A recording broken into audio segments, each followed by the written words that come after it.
मंगलमय मंगल करण वीतराग विज्ञान। नमो ताहि जात भय अरहंतादि महान। करि मंगल करि हो महा ग्रंथ करन को काज।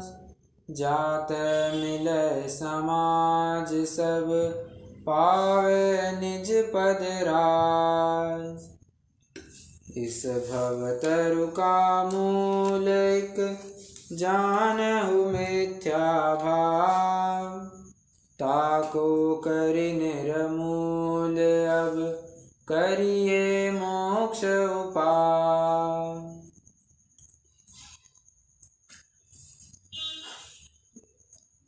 शास्त्र स्वाध्याय के अंतर्गत चर्चा का विषय निश्चयाभासी का प्रकरण चल रहा है।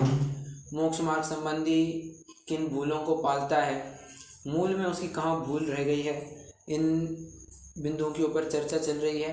मोक्ष मार्ग संबंधी मोक्ष मार्ग संबंधी बिंदुओं को छेड़ने से पहले कौन बताएगा वस्तु स्वरूप संबंधी 6 भूलें कौन सी है निश्चयाभासी की? देखो मैं रोज रिपीट करवाऊंगा, याद तो होना चाहिए।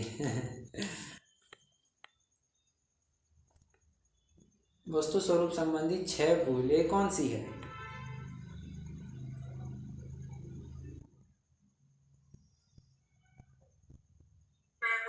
हाँ जी। अपने को सिद्ध समान मानता है। ओके। अपने को शुद्ध मानता है। हाँ। अपने को केवल ज्ञानी मानता है। करेक्ट। और कहता है कि भाव कर्म मैंने नहीं किए, आदेश मेरे नहीं है। बराबर। फिर द्रव्य कर्म और नौ कर्म भी मैंने नहीं किए। हाँ। और शुद्ध आत्मानुभव को अपना कहता है। बहुत अच्छा, परफेक्ट। आपने फ्लो ध्यान में रखा। लास्ट में बस एक छोटा सा करेक्शन है। शुद्ध आत्मा के शुद्ध चिंतवन ही को मोक्ष मार्ग मानता है। आत्मा के शुद्ध चिंतवन, वहां पर चिंतवन इस शब्द को का प्रयोग किया है और उसे मोक्ष मार्ग मानता है। बट बहुत अच्छा आपने उत्तर दिया। कोई और कहेगा? मैंने आपको फ्लो उस दिन फ्लो भी बताया था मैंने, कैसे अपन ये याद रख सकते हैं 6 पॉइंट।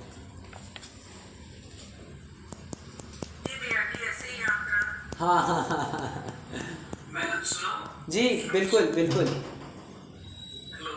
जी बिल्कुल। अपने को सिद्ध समान मानता है, शुद्ध समान मानता है। ओके। मानता है राग द्वेष रहित, केवल मानता है, केवल ज्ञानी मानता है, राग द्वेष रहित मानता है। करेक्ट। मानता है। करेक्ट। और आत्मा के चिंतवन को मोक्ष मार्ग मानता है। बहुत अच्छा। इसमें भी फिर से एक छोटा करेक्शन, आत्मा के शुद्ध चिंतवन को। ये शुद्ध शब्द भूलना नहीं, ठीक है? क्योंकि इसी के ऊपर विशेष मीमांसा की गई है पंडित जी द्वारा, क्योंकि शुद्ध शब्द का उन्होंने विशेष अर्थ भी करके दिखाया है। बट बहुत अच्छा, गुड। कोई और ट्राई करे या फिर आगे बढ़ना है?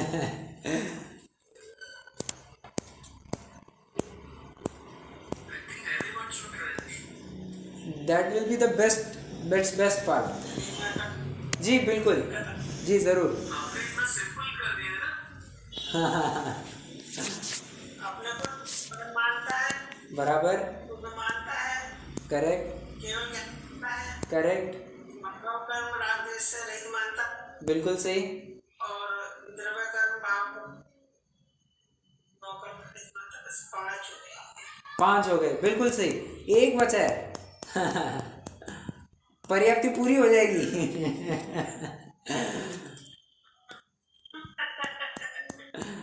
आत्मा के शुद्ध चिंतवन को अपना मानता है। अपना मोक्ष मार्ग मानता है। आत्मा के शुद्ध चिंतवन ही को मोक्ष मार्ग मानता है। चलो कोई दिक्कत नहीं, 5 भी बता दिए, बहुत अच्छा। अगली बार मैं पूछूंगा 6 आ ही जाएंगे, कोई दिक्कत नहीं। कोमल जी बस आप बची हैं। प्रयास कीजिए, कोई दिक्कत नहीं है। पहले तो अपने को स्थित भगवान जैसे मानता है। बराबर। फिर नौ कर्म से रहित मानता है। बराबर। आत्मा के शुद्ध चिंतन। फिर केवल ज्ञानी मानता है। बराबर। अभी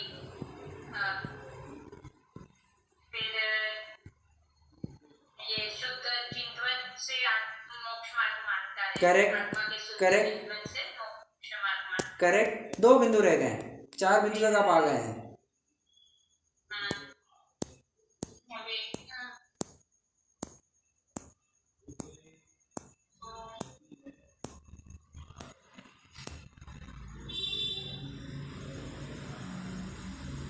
कोई कंप्लीट करेगा, क्या रह गया?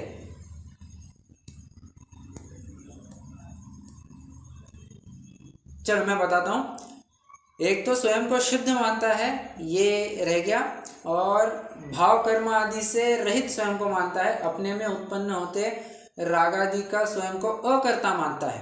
तो ये एक पॉइंट था, बट कोई दिक्कत नहीं, आपने भी 4 बिंदु बोल दिए, बहुत अच्छा। नेक्स्ट टाइम जब पूछूंगा तब तो 6 आ ही जाएंगे, ऐसी मैं अपेक्षा रखता हूँ। फिर से आई रिपीट, फ्लो में याद रखेंगे। सबसे पहले कौन स्वयं को सिद्ध समान मानता है, ये पहला पॉइंट याद रखना। फिर सिद्ध भगवान कैसे होते हैं? शुद्ध होते हैं, तो ये भी स्वयं को शुद्ध मानता है, ठीक है। और कौन कौन शुद्ध होता है? तो केवल ज्ञानी भी शुद्ध होते हैं, तो स्वयं को केवल ज्ञानी भी मानता है। अच्छा, तीन बातें हो गई। केवल ज्ञानी और कैसे होते हैं? शुद्ध के साथ साथ ये राग आदि से भी रहित होते हैं। राग आदि बोला तो भाव कर्म, राग आदि मतलब ही भाव कर्म, तो स्वयं को भी भाव कर्म का अकर्ता मानता है, राग आदि से रहित मानता है।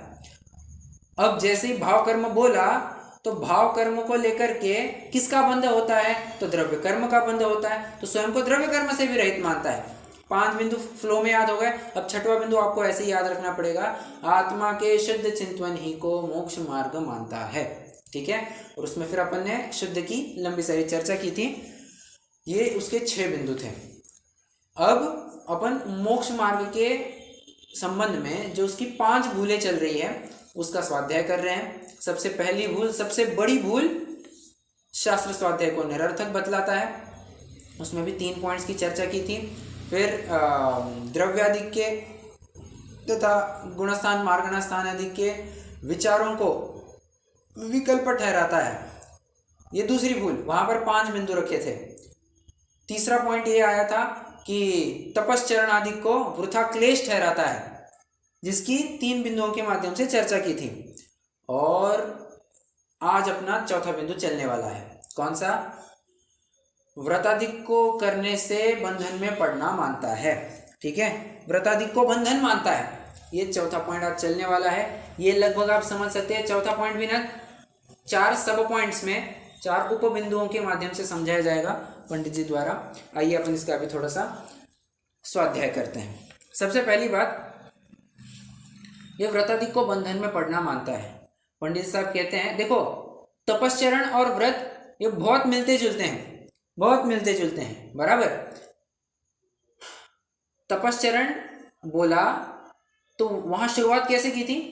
शुरुआत ऐसे की थी तपश्चरण के उस वाली भूल में, तू तो स्वयं को मोक्ष मार्ग वाला मानता है, ठीक है।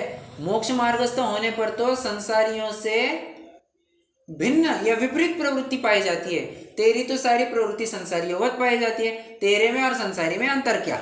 बराबर। अब ऐसा ही similar type, same to same नहीं कहूंगा, बट ऐसा ही सिमिलर तर्क यहाँ व्रताधिक में भी दिया गया है। क्या? वो कहता है ज्ञानी अज्ञानी होता है, अज्ञानी तो स्वच्छंदी प्रवृत्ति करता है, अज्ञानी तो स्वच्छंद प्रवृत्ति करता है। तूने ज्ञानी होकर के अपनी स्वच्छंदता कहाँ रोकी?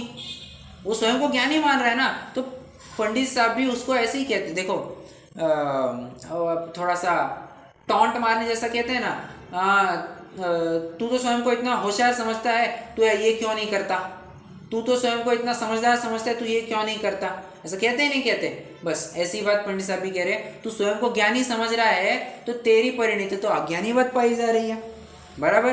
तो पहला पॉइंट लिखेंगे, चार्ट बना रहे होंगे आशा रखता हूँ। पहले कॉलम में लिखिए भूल और दूसरे कॉलम में लिखिए कुतर्क का खंडन। उसमें पॉइंट नंबर 1 डालिए, व्रताधिक को बंधन मानता है, और उत्तर में लिखिए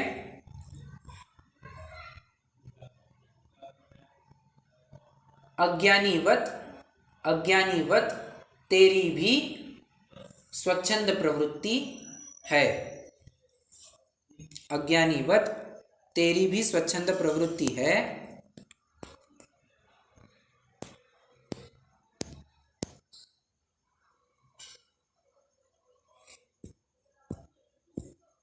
फुल स्टॉप दीजिए। ज्ञानी होने पर परिणति को रोकना चाहिए था। ज्ञानी होने पर परिणति को रोकना चाहिए था।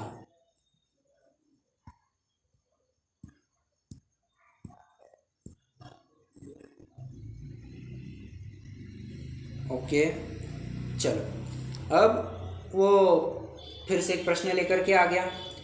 वो दूसरा प्रश्न ले रहा है कि अब ये प्रश्न बहुत जोरदार है, बहुत ही जोरदार है। और मैं आपको बताऊं, अधिकांश लोगों को इस बात को लेकर के बहुत भ्रम होता है। ये जो चौथी भूल है ना अपनी, क्या व्रताधिक को बंधन मानता है, बात एक, और तपश्चरण को वृताक्लेश ठहराता है। आज समाज में, जैन समाज में प्रायः जितनी भी कुप्रवृत्ति देखने में आ रही है, कोई ढंग से चरणानुयोग आदि का पालन नहीं करते। पूरा चरणानुयोग की तो बात चल रही है। जो भी ढंग से चरणानुयोग नहीं पालता है उसके यही दो मुख्य कारण देखे जाते हैं। वो तपश्चरण को वृथा क्लेश ठहराते हैं और व्रताधिक को बंधन में पड़ना मानते हैं। और व्रताधिक में भी ना बहुत जोरदार पॉइंट दिया है। कहते हैं कि हमारे परिणाम तो शुद्ध है, बाह्य त्याग नहीं किया तो नहीं किया। मतलब कैसी बात कह रहा है? हम किसी को गाली दे तो दे, हमारे परिणाम तो वैसे नहीं होते हैं। क्यों? क्या लगता है आपको? हम किसी को डांटे फटकारे, हमारे परिणाम तो वैसे नहीं होते हैं। क्या लगेगा? परिणाम तो बिगड़ेंगे ना, तभी तो वचन। हाँ बराबर, बिल्कुल। ये आपने बहुत एकदम सही उत्तर दिया कि तेरे परिणाम हुए बिना तेरे वचनों में कैसे आया, और वचनों में आया तू किसी ना किसी रूप से क्रिया में भी करता ही होगा। तूने ये बात वचनों में लाई, इससे ही प्रतीत होता है कि तू छल ग्रहण कर रहा है। अगर तू वास्तव में, अगर क्या कहना चाहिए, तू खेद खिन्न होता, तुझे इस बात को लेकर के खेद होता कि नहीं मैं गलत कर रहा हूँ, तू अपने सेल्फ डिफेंस में, संरक्षण में ये कुछ कहता ही नहीं कि अरे हमारे परिणाम तो शुद्ध है, हम करेंगे तो करेंगे, त्याग किया तो किया, नहीं तो नहीं किया तो नहीं किया। हाँ, पंडित साहब कह रहे तो किस पर रोक जमाता है? देख, बाह्य परिणाम हुए बिना तो ये संभव ही नहीं है। बाह्य परिणाम हुए बिना ये कार्य होना संभव ही नहीं है। और यदि तेरे परिणाम बिना ये हिंसादी क्रिया हो तब हम माने, और छद्मस्तों के तो ऐसा होता नहीं है। बराबर, छद्मस्तों के तो ऐसी प्रवृत्ति ही होती नहीं है कि बिना परिणाम ही तुम्हारा कुछ कार्य हो। परिणाम पूर्वक ही कुछ ना कुछ कार्य होता रहता है, ये बात मान।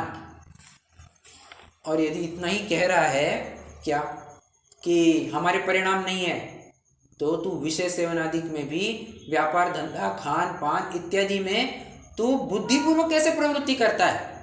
वहां पर तो बराबर से उद्यमी रहता है, और यहाँ पर होनहार बतलाता है। इसी से समझ में आता है कि तुम्हें तो धर्म के प्रति अनुराग ही नहीं है।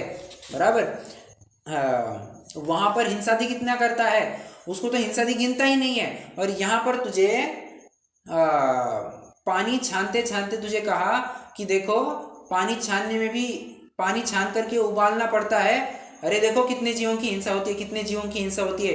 पहले तो पानी छानो, पानी छान करके उसकी बिल छानी दो, छने हुए पानी को फिर गर्म करो, कितने जीवों का घात होता है। ओह, ये हिंसा नहीं करना, ये हिंसा नहीं करना। तो इस ऐसा कह करके अनछने जल का ही प्रयोग करता है। बात एक, ठीक है। और बात दो, तो व्यापार आदि में इतना आरंभ करता है, उसको तो बिल्कुल भी नहीं गिनता। समझ में आ रहा है? मैं इस प्रकरण को किसी और प्रकरण से जोड़ करके दिखाना चाहता हूँ। प्रश्न है मेरा, ऐसा पहले कहीं पढ़ा है क्या? आप कहेंगे उत्तर तो बड़ा सरल है। उत्तर 120 पेज पढ़ा था। क्या? पेज 120 120 नंबर पेज पे। आपने नोट करके रखा है क्या पहले कहीं? हाँ जी। बहुत अच्छा, बहुत अच्छा, परफेक्ट। क्या प्रकरण था? आप जान जान कर प्रवर्तता है और शरीर का धर्म बतलाता है। बराबर, उद्यमी होकर कार्य करता है, उसे प्रारब्ध बताता है। इच्छा से सेवन करे उसे ईश्वर की इच्छा बताता है। विकल्प करता है और कहता है हमको तो विकल्प नहीं करना। बराबर, परफेक्ट। ये हमारे परिणाम तो एकदम शुद्ध है, बाहर में त्याग किया, नहीं किया तो नहीं किया। अब ये ऐसी ही कुछ परिणति आपको देखने को मिलेगी। अब आपको समझ में आ रहा होगा पांचवें अधिकार को जितने भी जन स्किप करते हैं वो कितना इतना मौलिक चिंतन तो नहीं कह सकते, मौलिक अध्ययन और पंडित साहब की तर्क युक्ति की शैली को एकदम मिस करते हैं। मतलब ये वाकई में एक बहुत ही शानदार अधिकार था, पांचवा अधिकार। अगर दांव लगे तो मैं ज़रूर एक बार फिर से पांचवा अधिकार चलाना चाहूँगा, आद्योप पांच, क्योंकि इसमें पढ़ाने में और पढ़ने में भी बहुत मज़ा आता है। खैर वो तो अलग बात है, बट प्रकरण पूरा का पूरा, वहाँ पर ज्ञान योग मीमांसा का प्रकरण था और यहाँ पर निश्चय भाषी का प्रकरण है। सेम टू सेम बातें आ रही थी। मैंने आपको उस दिन एक और भी प्रकरण दिखाया था, कौन सा, स्वयं को शुद्ध ब्रह्म स्वरूप मानता है, बराबर, वो भी प्रकरण एक देखा था अपन ने। तो ये सारे प्रकरण आपको लिंक्ड मिलेंगे। यहाँ पर भी वैसी बात आ रही है। हमारे परिणाम तो वैसे नहीं है, हम करे तो करे, अरे तू स्वयं प्रवृत्ति कर रहा है, वहां पर स्वयं उद्यमी होकर कार्य कहता है और कहता है ईश्वर की इच्छा है। ये तो अच्छा नहीं लगता। क्यों? अगर ऐसा कहो ना कि अच्छा कार्य कुछ किया तो ईश्वर की इच्छा से किया, ये क्यों नहीं कहता? कुछ अच्छा कार्य हो गया वहां पर तो कर्तृत्व झाड़ता है, और जब कोई बुरा कार्य होगा तो कहता है ईश्वर की इच्छा है, इसमें क्या कर सकते हैं, गॉड्स गिफ्ट, गॉड्स मर्जी, ईशा अल्लाह, ये मुस्लिम समाज वाले भी कहते हैं ईशा अल्लाह, अल्लाह की जैसी मर्जी हो, अल्लाह की मर्जी के बिना और कुछ नहीं होता, ऐसा कहते हैं। ये ईसाई धर्म वाले भी वही कहते हैं, फादर कहते हैं ना, गॉड्स परमिशन। तो ये सब बातें वही है। ये कहता है कि हमारे परिणाम तो कुछ नहीं है, कि बाहर में क्रिया हो तो हो। फिर से वही बात, नास्ति सर्वोपि संबंधा, अपने परिस्थिति कहने की अपेक्षा अपने भूमिका के अनुसार उसके शुभ भाव और तदनुरूप शुभ क्रियाएं नहीं पाई जा रही है। यही बात वो व्यवहार में भूल करता है, निश्चय का पक्ष करता है, एकांत करता है और व्यवहार में भूल करता है, यही तो उसकी भूल है। ठीक है, तो दूसरा पॉइंट क्या लिखेंगे? दूसरा पॉइंट लिखेंगे परिणाम तो शुद्ध है, बाहर में क्रिया तो चलती है। लिखिए परिणाम तो शुद्ध है, बाहर में त्याग नहीं किया तो नहीं किया।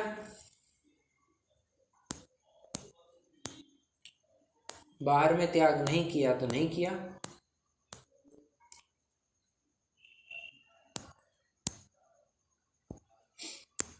उत्तर लिखिए इसका, मतलब पंडित साहब ने तर्क क्या दिया है वो लिखिए। ये बराबर चार्ट में बना रहे सभी जन?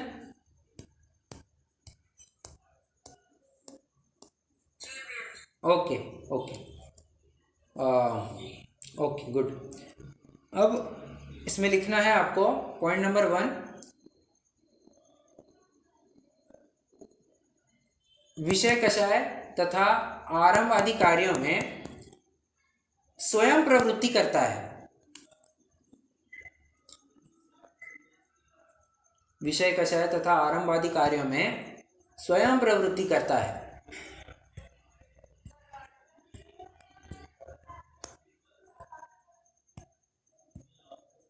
बात 1। पॉइंट नंबर 2, छद्मस्थों के बिना परिणाम क्रियाएं होती ही नहीं है। आगे चल करके मैं वैसे एक और बात कह रहा हूं, आगे चल करके पंडित साहब एक बात कहेंगे, क्या कि प्रतिज्ञावत तेरी दशा हो तब तो ऐसा कहना, बट अभी तो तू ये बिल्कुल भी नहीं कह सकता। प्रतिमावत दशा होने पर यदि ऐसा हो तो हम मानेंगे। आइए चलो आपको थोड़ा बता ही देता हूँ, पेज 204 पर आ जाइए, एकदम लास्ट पैराग्राफ। जब प्रतिमावत तेरी दशा हो जाएगी तब हम प्रारब्ध ही मानेंगे, तेरा कर्तव्य नहीं मानेंगे। आ रही है बात? ये भी पॉइंट आप लिख सकते हैं कि वो वैसे तो मैंने कह दिया कि छद्मस्थों के बिना परिणाम क्रियाएं होती ही नहीं है।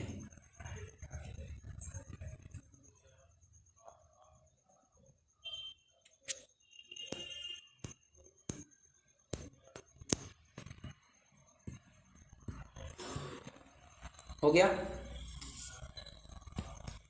चलिए अपन पहले 2 पॉइंट का यहाँ से पढ़ लेते हैं 2 पॉइंट को, फिर अपन आगे बढ़ते हैं। पेज 203 पर है। तथा वह व्रताधिक को बंधन मानता है। कौन नहीं मानता साहब? सभी व्रतों को बंधन ही मानते हैं, ये फैक्ट है। मतलब आगे चल करके पंडित साहब स्वयं एक प्रश्न उपस्थित करेंगे कि नहीं बाद में व्रत छूट गया तो क्या करेंगे, ये हो गया तो क्या करेंगे, हमसे तो नहीं बनता, ये तो नहीं होता। पंडित साहब कहेंगे अगर इसी भय से तू व्रताधिक को नहीं लेगा तो वैसे तुम्हारी अविरति रूप कर्म का बंध चल ही रहा है तुम्हारा, अलग से क्या किया तुमने, बराबर। ये पॉइंट वैसे अपन तीसरे बिंदु में देखेंगे, बट वैसे मैंने आपको बता दिया। तथा वो व्रताधिक को बंधन मानता है, सो स्वच्छंद वृत्ति तो अज्ञान अवस्था में ही थी, ज्ञान प्राप्त करने पर तो परिणति को रोकता ही है। तथा उस परिणति को रोकने के अर्थ बाह्य हिंसाधिक कारणों का त्यागी अवश्य होना चाहिए। एक मिनट, हाँ यहाँ पर एक और मुद्दा है। हाँ, समयसार कलश में एक कलश आता है क्या, तथापि न निरर्गलम चरितुमिष्यते ज्ञानिनाम। क्या बात आई है? तथापि न निरर्गलम चरितुमिष्यते ज्ञानिनाम, एक ऐसा कलश आता है, ठीक है। क्या कहते हैं? ये ज्ञानियों की प्रवृत्ति होती है बट निरर्गल प्रवृत्ति बिल्कुल नहीं होती। कहते हैं विषयों में प्रवृत्ति तो पाई जाती है, निरर्गल प्रवृत्ति नहीं पाई जाती। तुम जो विषयों में झपट्टे मारते हो ना, जो तुम्हारी स्वच्छंद प्रवृत्ति पाई जा रही है, हमें तो उसको लगाम लगाना है। तुम ज्ञानियों को के बीच में घसीटते हो, वो तो मजबूरी वश करते हैं। उनको चक्रवर्ती को जाकर के पूछो, आज भी वो स्वयं को अभागा ही मानता है। कौन? भरत स्वयं को आज भी अभागा मानता है, इसलिए तो अभागा भरत नाम से वो एक कथा प्रसिद्ध है। कहने की बात मेरी इतनी है, बाहर में कैसा दिख रहा है, हम अंदर उसके अंतस को नहीं टटोल सकते हैं। उसके ऊपर से अंतरंग में वो कितना छटपटाता होगा, ये उसी को जाकर के पूछा जाए, और वो छटपटाहट महसूस करता है कि अरे कितने दिन चलेगा, कब तक करना है, क्या करना है। ओ ऐसी बात है। तो ये सब बातें विचारनीय है। ज्ञानी की तो निरर्गल प्रवृत्ति नहीं होती है, प्रवृत्ति होती है, निरर्गल प्रवृत्ति नहीं होती। सॉरी। तथा उस परिणति को रोकने के अर्थ बाह्य हिंसादिक कारणों का त्यागी अवश्य होना चाहिए। अब इसके ऊपर से मैं थोड़ी और विशेष बात करना चाहूँगा। देखो, ये एक चरणानियों की परिपाटी होती है। क्या?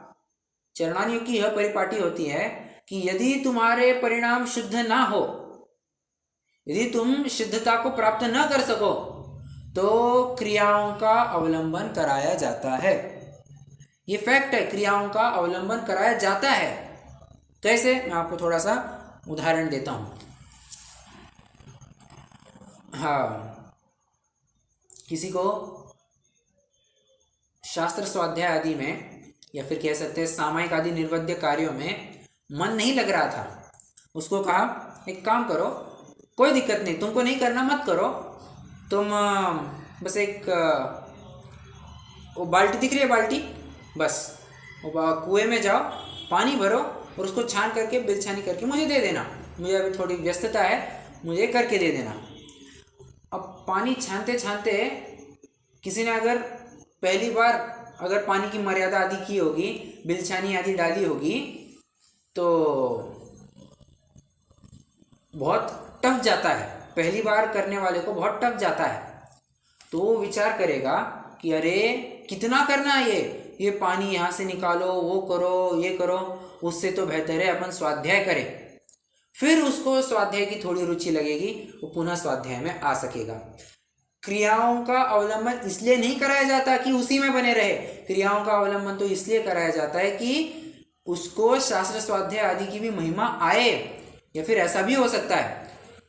देखो, दोनों प्रकार के अप्रोच उसको संभव है। एक अप्रोच तो ये हो सकता है उसको बहुत तकलीफ नजर आने लग जाए, अरे कितना करना, कितना चिक चिक पिच पिच, ये पानी भरो, ये करो, पानी छानो, वो करो, इस झमेले में कौन पड़े। झमेला समझ करके वो पुनः शास्त्र स्वाध्याय सामायिक आदि में लग जाएगा। क्रियाओं का ये एक अप्रोच नंबर 2, ऐसा हो सकता है कि उसको अरे वास्तव में दया है, ओहो अपन ये पानी छान रहे हैं, इसका क्या प्रयोजन होगा, पानी छानना मतलब अपन इसमें जो जीव राशि होती है हम इस जीव राशि को बचाने की कोशिश कर, बचाने का इन द सेंस हम तो इन पापों से बचना चाहते हैं, इन त्रस्त जीवों की हिंसा नहीं करने देना चाहते हैं। ओह यही बात तो मुझे स्वाध्याय में कल पंडित साहब बता रहे थे, ओह विशेष बात है। तो इसके ऊपर से उसको स्वाध्याय के ऊपर भी विशेष श्रद्धा बैठती है। इस बात को लेकर के स्वाध्याय का अवलंबन कराया जाता, क्रियाओं का अवलंबन कराया जाता है। ये तो मैंने आपको थोड़ा सा प्रायोगिक रूप दिखाया कि कैसे होता है। थोड़ा सा मैं आपको एक डेली लाइफ एग्जाम्पल बताता हूँ आपको, तो आपको फटाफट ख्याल में आ जाएगा। मान के चलिए किसी की अपने माता पिता से नहीं बनती, पिता से नहीं बनती, तो वो क्या करता है, बात करना बंद कर देता है, नहीं बनती है बात। बट वो जो लड़का है या लड़की है, कुछ भी ले सकते हैं, लड़का है लड़की है, समझदार है, वो क्या करता है, बराबर से रोज आता है, माता पिता के पाँव छूता है, बराबर से जय जिनेंद्र करता है, नमस्कार आदि करता है, और माता पिता भी उसको आशीर्वाद देते हैं, सुखी हो, तत्व ज्ञान की प्राप्ति करो, वृद्धि करो, आत्मज्ञान में खूब फलो फूलो, ऐसा आशीर्वाद देते हैं। अब यही वो कड़ी है जिसको लेकर के पुनः अपने माता पिता से वो जुड़ सकता है। ये क्रियाओं का अवलंबन इसीलिए कराया जाता है ताकि भावों से भी तुम जुड़ जाओ। भाव देखो, अप्रोच ऐसा होता है जो नए जीव है उनके लिए अप्रोच फॉलो कराया जाता है, उनके लिए बहुत इफेक्टिव समझ सकते हैं। हाँ, बट कोई अगर बहुत ही प्रमादी होगा तो उसको तो कुछ नहीं कर सकते, बट नवीन जीवों को तो ये बहुत इफेक्टिव काम में आएगी। तो उनको समझ में आएगा कि अरे हम शास्त्र स्वाध्याय में जो पढ़ते हैं वो सब क्या है, उसका फल आदि क्या है, ये सब अपन को समझ में आता है। बराबर है। एक बात वैसे बता दूं, एक घटना ही आपको सुना देता हूँ। अपने पंडित सचिन जी ये उदाहरण सुनाते हैं, गजपंथा वाले। ये अपने उदाहरण ऐसा है, वे पहले कहीं एक स्थान पर बराबर अष्टानिकाय फिर दशलक्षण के लिए जाते थे, उनका बराबर कार्यक्रम बनता था, तो वहाँ पर वे जाते थे। और बराबरी से जब भी वे जाते थे, कार्यक्रम बनता था, तो कोई एक विशिष्ट विद्वान थे जो उनको लगभग 60 किलोमीटर दूरी से 60 किलोमीटर का फासला तय करके पंडित सचिन जी को मिलने आते थे। और यूं ही बातों में फिर वे दूसरे पंडित जी कहने लग गए कि मुझे ऐसे ब्रह्मचर्य तो ले सकता हूँ, बट शादी करने की भी सोच ही रहा हूँ, क्योंकि क्या है, घर में माँ अकेली है और शुद्धि का भोजन बनाने आदि में भी ज़्यादा रुचि नहीं रखती है, तो इसलिए मैं सोच रहा हूँ कि अभी शादी कर लेवे, कुछ तो हो जाएगा। देखो फिर से एक बात, ये विधुर जो होता है ना, ये जो अकेला पुरुष होता है, वो महापराधीनता अनुभव करता है, इससे भी ख्याल में आता है। इस उदाहरण से मैं फिर से आपको याद दिला दूं, वो आपने देखा था ना, शुद्ध बोध विधुर अंध बुद्ध, अपने में होते राग आदि को प्रकृत मानता है, उसके लिए वो प्रकरण देखा था। इसके ऊपर से भी समझ सकते हैं कि अकेला पुरुष महापराधीनता अनुभव करता है कि क्या होगा, कैसे होगा, वो होगी तो ही तो काम बनेगा, ऐसे वो पराधीनता महसूस करता है। ठीक है। हाँ, तो मैं उदाहरण ये बता रहा था कि वो कह रहे थे कि शादी करना चाहता हूँ। पंडित सचिन जी ने उनको एक सलाह दी, कहा 2 टाइम स्वाध्याय करते हो? जी हाँ। 1 टाइम का स्वाध्याय बंद कर दो, और क्या करना, तुम माँ को भोजन बनाने में हाथ बटाओ, तुम सब करो शुद्धि का। अरे स्वाध्याय छूट जाएगा, स्वाध्याय का फल क्या है? इस कोरे पोथन पढ़ने में कुछ नहीं रखा है। जब तक कि वो एप्लीकेशन में ना आए, उसको पढ़ने का फायदा क्या? देखो कहाँ पर है ये बात, मेरे ख्याल से अष्टपहुड़ में या कहीं तो भी है, चेक करना पड़ेगा, बट एक ग्रंथ है, वहाँ पर ऐसी बात आई है कि बिना चारित्र का श्रद्धान, बात को कोई पूरा करेगा, बिना चारित्र का श्रद्धान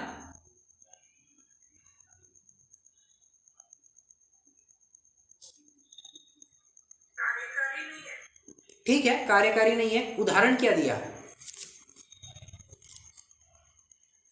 किसके समान कार्यकारी नहीं है? बिना चारित्र का श्रद्धान, कोठार में रखे अनाज के समान निरर्थक है, निष्फल है, अकार्यकारी है, उससे कुछ भी फायदा नहीं होगा। अरे तुम कोठार में से निकालो, उसको बो, तब तो जाकर के उसका तुमको बेनिफिट मिलेगा। हाँ, नहीं होगा, मतलब तुम उसको बोओगे ही नहीं, वैसे ही पड़े पड़े खराब हो जाएगा, सड़ जाएगा, उससे तुमको फल की प्राप्ति ही नहीं होनी है। बराबर है ना? मैं और एक बात बताऊं, कितना पोथनना पड़ जाए कि कोई आदमी डॉक्टर बन जाएगा, सीए बन जाएगा, इंजीनियर बन जाएगा, कितना पोथनना पड़ ले,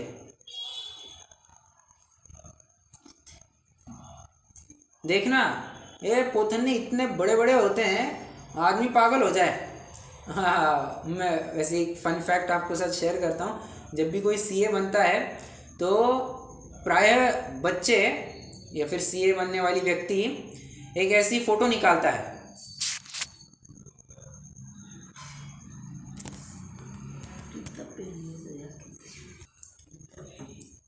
इस तरह की फोटो खिंचवाता है वो व्यक्ति कि अपनी जितनी भी किताबें, टेक्स्ट बुक, नोटबुक, क्लास वालों की किताबें, क्वेश्चन बैंक, जितना कुछ भी मटेरियल होगा, सबकी एक लंबी थप्पी लगाते हैं, जिसकी हाइट कई बार तो छप्पर तक जाए, इतनी बड़ी वो क्या कहना चाहिए, थप्पी लगा देते हैं और दिखाते हैं कि ये देखो इतनी सारी किताबें हमने पढ़ी है, तब जाकर के हम सीए बने हैं। इतना पोथन्ना पार करना पड़ता है तब जाकर के कोई सीए बनता है, इंजीनियर बनता है, डॉक्टर बनता है, जो कुछ भी कहना है।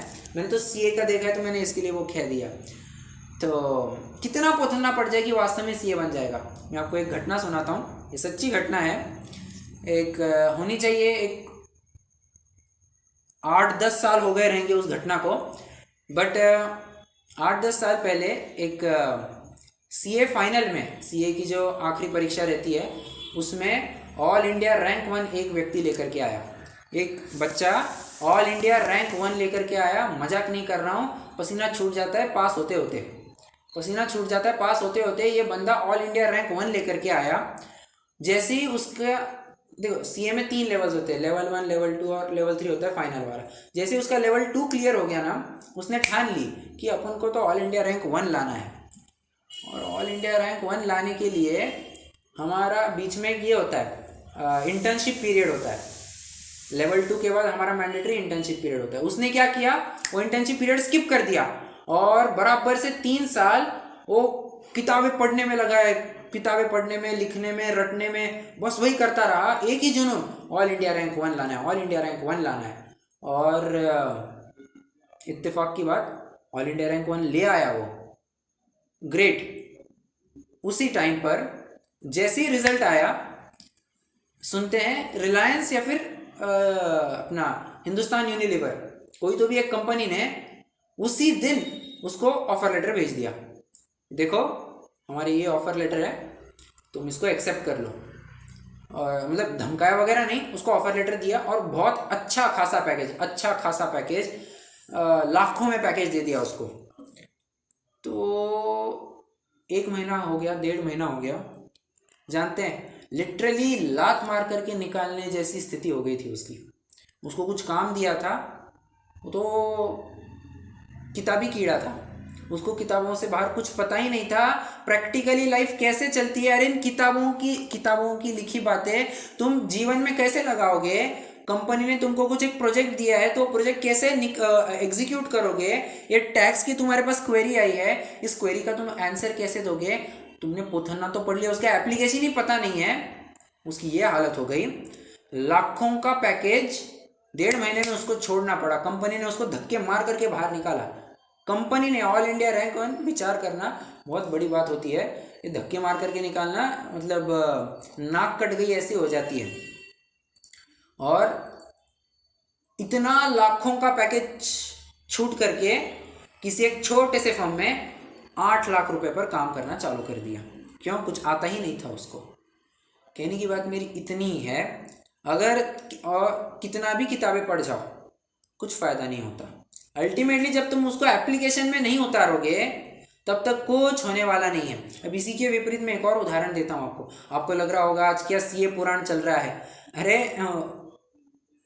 उदाहरण के माध्यम से आपको सिद्धांत बहुत अच्छे से समझ में आएगा, इसलिए मैं उदाहरण दे रहा हूँ और एक के बाद एक सूझते जा रहे हैं और मैं उसका संवरण नहीं कर पा रहा हूँ। मैंने कहा चलो चर्चा हो ही रही है, फिर से दांव लगेगा नहीं लगेगा, प्रकरण चल ही रहा है, साथ में कह ही देता हूँ।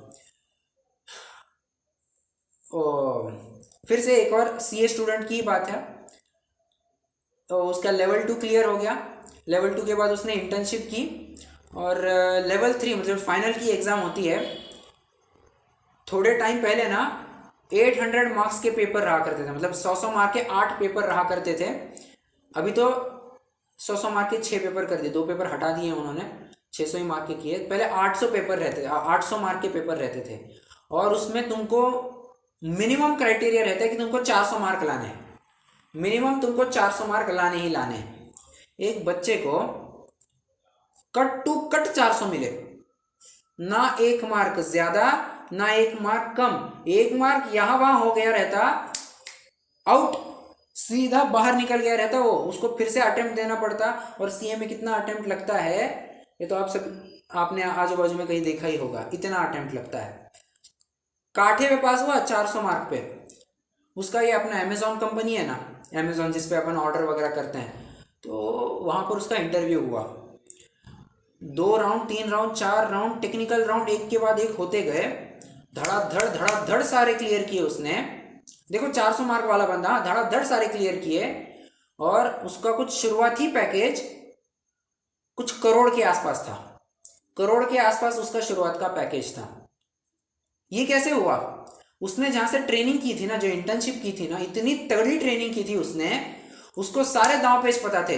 ये ऐसा ऐसा हो गया तो ऐसा ऐसा करना पड़ता है, ऐसा हुआ तो वैसा वैसा करना पड़ता है, और ऐसा करेंगे तो बराबर अपन को आउटपुट मिलता है। क्लाइंट को जैसे चाहिए तुम वैसे उसको रिजल्ट निकाल करके दे सकते हो, एकदम लीगल वे में, ऑथेंटिकेट वे में सब करके दे सकते हो। ये उसकी बहुत अच्छी ट्रेनिंग हुई थी और उसके बेसिस पे वो इतना आगे बढ़ गया कि उसका पहला ही पैकेज कुछ करोड़ के आसपास निकला। और ये सब सच्ची घटनाएं बता रहा हूँ, कोई हवाई बातें नहीं बता रहा हूँ। थोड़ा बहुत माल मसाला मैंने लगाया अपना, बट कहने की बात इतनी है, प्रैक्टिकली जब तक नहीं उतरोगे ना, नहीं समझ में आएगा कि अरे पोथन्ना कहना क्या चाहता है, कहना क्या चाहते हो। क्रियाएं जिनवाणी को बोलते करती है, ये बताती है कि तुम्हारा, अब देखो ग्रंथ में लिखा मिलेगा क्या कि जीव दया करनी चाहिए, बस इतना लिखा मिला आपको कि जीव दया करनी चाहिए। अब जीव दया कैसी करनी चाहिए, कैसी करनी चाहिए? पानी छान करके की जाती है, रात्रि में भोजन न करने से की जाती है, बाहर का खाने पीने से, बाहर का नहीं खाएंगे पिए तो बराबर जीव दया पलती है, देख देख करके चलेंगे तो जीव दया पलती है। अरे जीव दया पालने की कितनी बातें मैंने अभी बता दी। सप्त व्यसनों से त्याग होना चाहिए, अभी की अभी बातें बता दी मैंने। जब तक प्रैक्टिकली नहीं देखेंगे ना, कुछ नहीं होगा। और यही बात अज्ञानियों को बहुत अखरती है कि अरे ये सब करेंगे, उनको लगता है कि ये सब हमारा छूट जाएगा। क्या लगता है? ये सब हमारा छूट जाएगा। इस बुद्धि से फिर वो व्रतों को लेते ही नहीं है। चलो इस बात को अपन थोड़ा बाद में लेते हैं। हाँ, जब तीसरे पॉइंट की चर्चा करेंगे ना, तब मैं इस बिंदु को उठाऊंगा। हाँ जी, आगे कोई पढ़ेगा दूसरे पॉइंट से?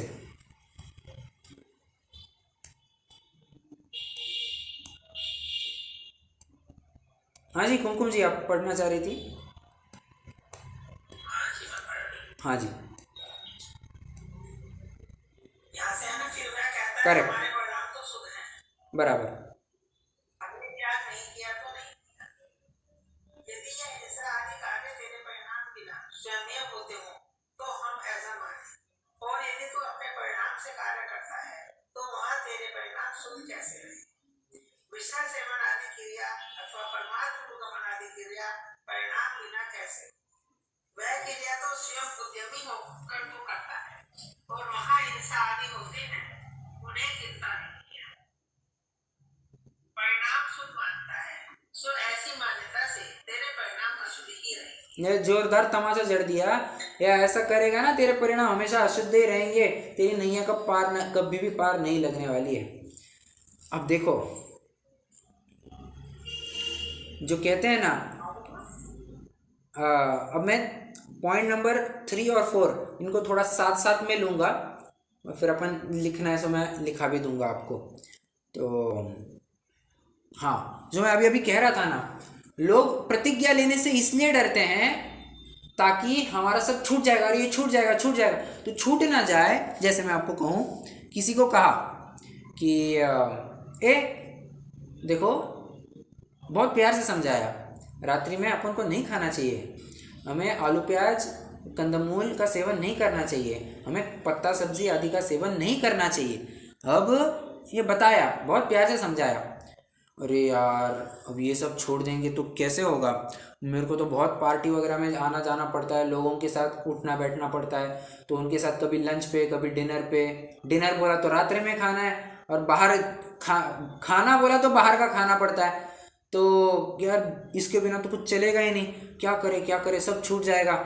और एक बात समझना, डर इसका नहीं रहता है क्या कि अपना सब छूट जाएगा, डर तो उसका रहता है कि अपन अपना सो कॉल्ड तथा कथित स्टेटस कैसे बनाए रखेंगे, डर तो उसका रहता है।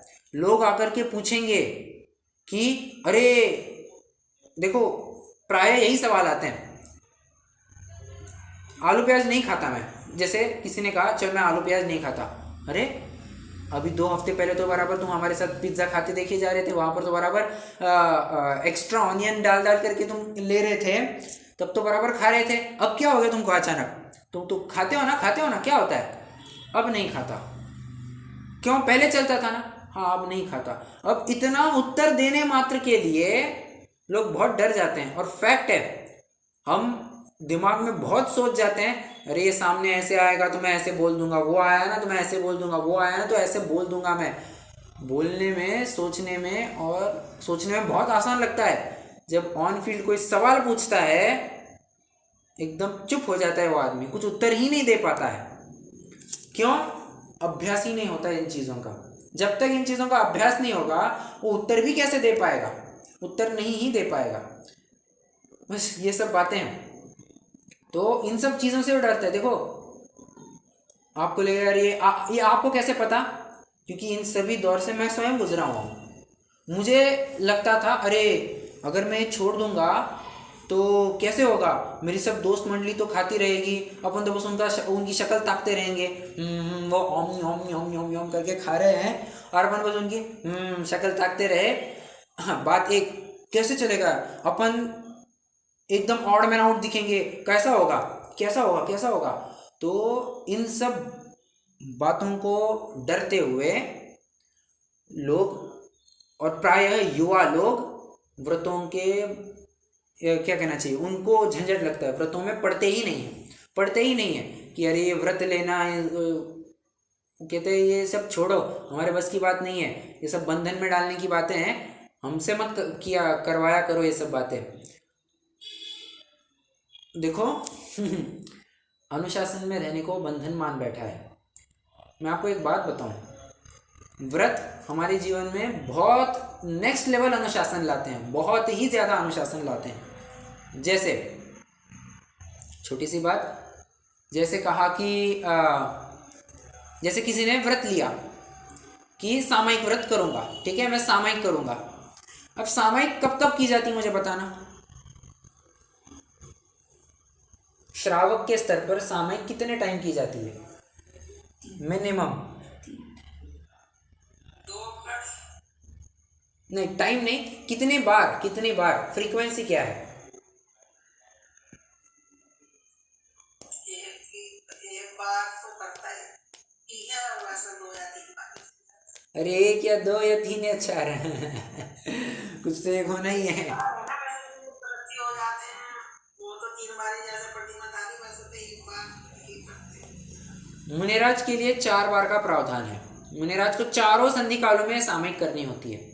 श्रावक के लिए 3 संधि काल दिए गए हैं, सूर्योदय, मध्याह्न, सूर्यास्त। अब मुझे बताइए, सूर्योदय के एक अंतर मुहूर्त पहले या फिर 1 घड़ी पहले और सूर्योदय के 1 घड़ी बाद, कम से कम इतना तो तुमको स्वाध्याय कह रहा हूँ, तुमको सामयिक तो करनी पड़ेगी। अब आप मुझे बताइए, उसको उठने से पहले, सामयिक में बैठने से पहले जल्दी उठना पड़ेगा। दिन कितने बजे वो खुलता है? 6:30 बजे खुलता है। कम से कम उसको 6 बजे तो उठना ही पड़ेगा। 6 तो भी मैंने बहुत बोल दिया, बहुत ज़्यादा बोल दिया। उससे पहले भी उठता होगा वो, उससे पहले उठेगा। अब उससे पहले उठेगा तो बराबर उसकी जितनी भी शारीरिक गतिविधियां होनी होती है वो सब व्यवस्थित रूप से हो जाएगी। ठीक है, कोई दिक्कत नहीं, कोई टेंशन नहीं। सर, कहने की बात मेरी इतनी है, ये आप भी नोटिस करना, जैसे ही हमारा शेड्यूल थोड़ा सा ऑफ ट्रैक चला जाता है, सारी समस्याएं बढ़ने लग जाती है। सिर दर्द करने लगता है, आंखें बहुत क्या कहना चाहिए, आंखें इतनी भारी हो जाती है, आंखें झपकना तक नहीं बनती है, और इतनी सारी समस्या होती है। और जैसे ही शेड्यूल किया अपन ने, वैसे सब सेट हो जाता है, एकदम शरीर में भी स्वास्थ्य का संचार होता है। तो उसको सामयिक करनी बोली तो उसको तो जल्दी उठना पड़ेगा, बराबर। तो जल्दी उठने के बाद उसके इस माध्यम से उसको अनुशासन आ गया। और चलो और बताता हूँ मैं, क्या कहे वो, भोग परिमाण व्रत है। भोग परिमाण व्रत क्या कहता है कि तुम्हें अपने भोग और उपभोग के साधनों में कुछ ना कुछ तुम्हें नियम लाना चाहिए। जैसे तुम्हें नमकीन बहुत पसंद है, आज तुमने प्रतिज्ञा लेनी, आज तो मैं भोजन तो बिना नमक का ही करूँगा, रोटी में नमक नहीं, सब्जी में नमक नहीं, कहीं नमक नहीं, पूरा भोजन बिना नमक का करूँगा। या फिर इतना नहीं होता होगा तो थोड़े थोड़े स्तर पर किया जा सकता है। बस इस प्रकार से जीवन भी अनुशासित हो जाता है। ये जीवन कैसे अनुशासित हुआ? तुम्हारी जो निरंतर खाने में अचर गचर चरते रहने में तुम्हारी जो प्रवृत्ति थी, उसको एक लगाम लग जाती है, बराबर। तो कई सारी बातें हैं, तुम्हारे खाने के ऊपर कंट्रोल आ जाता है। भोग परिमाण व्रत से तुम्हारे खाने के ऊपर कंट्रोल आ गया तो जो भी आज मोटापा और स्थूलपना, ये सब जितनी भी समस्याएं बढ़ गई है ना, ये सब समस्याएं कम हो जाएंगी। सारी बातें इंटरलिंक्ड है। अनुशासित व्रतों को धारण करने से जीव अनुशासित हो जाता है। और इसको क्या लगता है, अनुशासन में रहने को यह बंधन में पड़ना मानता है। ये इसकी विचित्रता है। ये इसको तो खाओ पियो मौज करो, एक प्रकार से चार्वाक प्रवृत्ति वाला है, स्वच्छंद घूमना चाहता है। जो जग में विचरे मति मंद, बस स्वच्छंद प्रवृत्ति, स्वच्छंद सदा वरते बुध तैसो, बस ऐसी उसकी स्वच्छंद प्रवृत्ति पाई जाती है। वो स्वच्छंद घूमना चाहता है, इसलिए वो प्रतिज्ञा को धारण ही नहीं करता है। कई सारी बातें हैं, मैं कितना कहूँ, कहाँ तक कहूँ, ये ऐसी बात है। बट डेफिनेटली ये एक कंसर्निंग पॉइंट तो मुझे कहना ही पड़ेगा कि बहुत कुछ समझा जा सकता है इस बारे में, कि समझा तो क्या जा सकता है कि व्रतों को धारण करना कैसे करना, लोगों को और इसमें कैसे बढ़ाया जा सकता है, तो बहुत ही विचारणीय बिंदु है। मैं आपको चलो हाथों हाथ एक और बात बता देता हूँ। मैंने एक बार सहज ही में ChatGPT पर गया, मैं ChatGPT को मैंने पूछा कि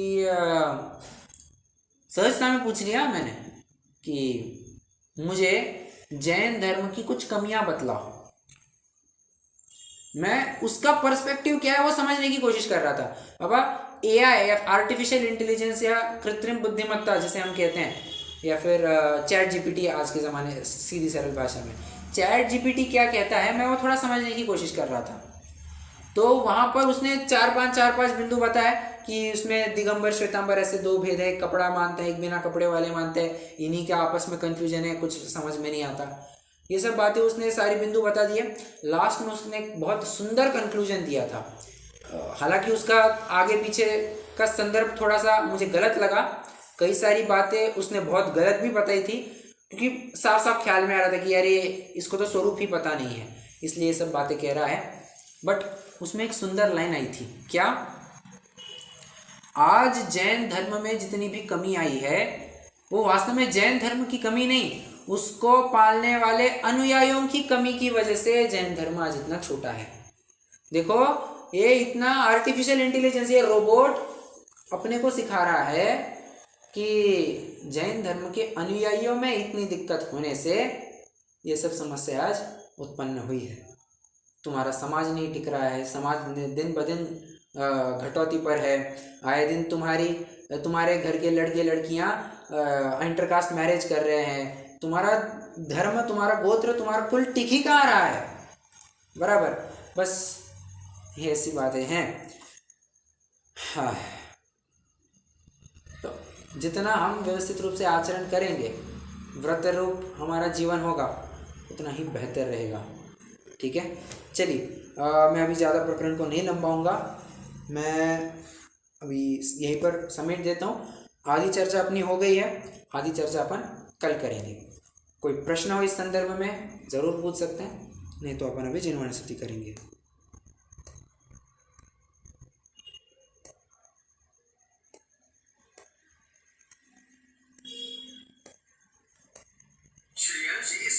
इसके क्वेश्चन आंसर होंगे ना, ये वाले जो सेकंड पार्ट है जी है,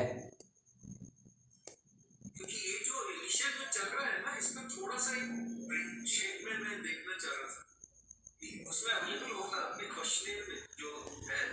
ठीक है, मैं शेयर करता हूँ वो document.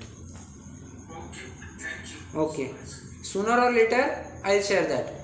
Today, tomorrow I'll do that. Okay, Yeah. चल रुकते हैं, जिनवाणी स्तुति करेंगे।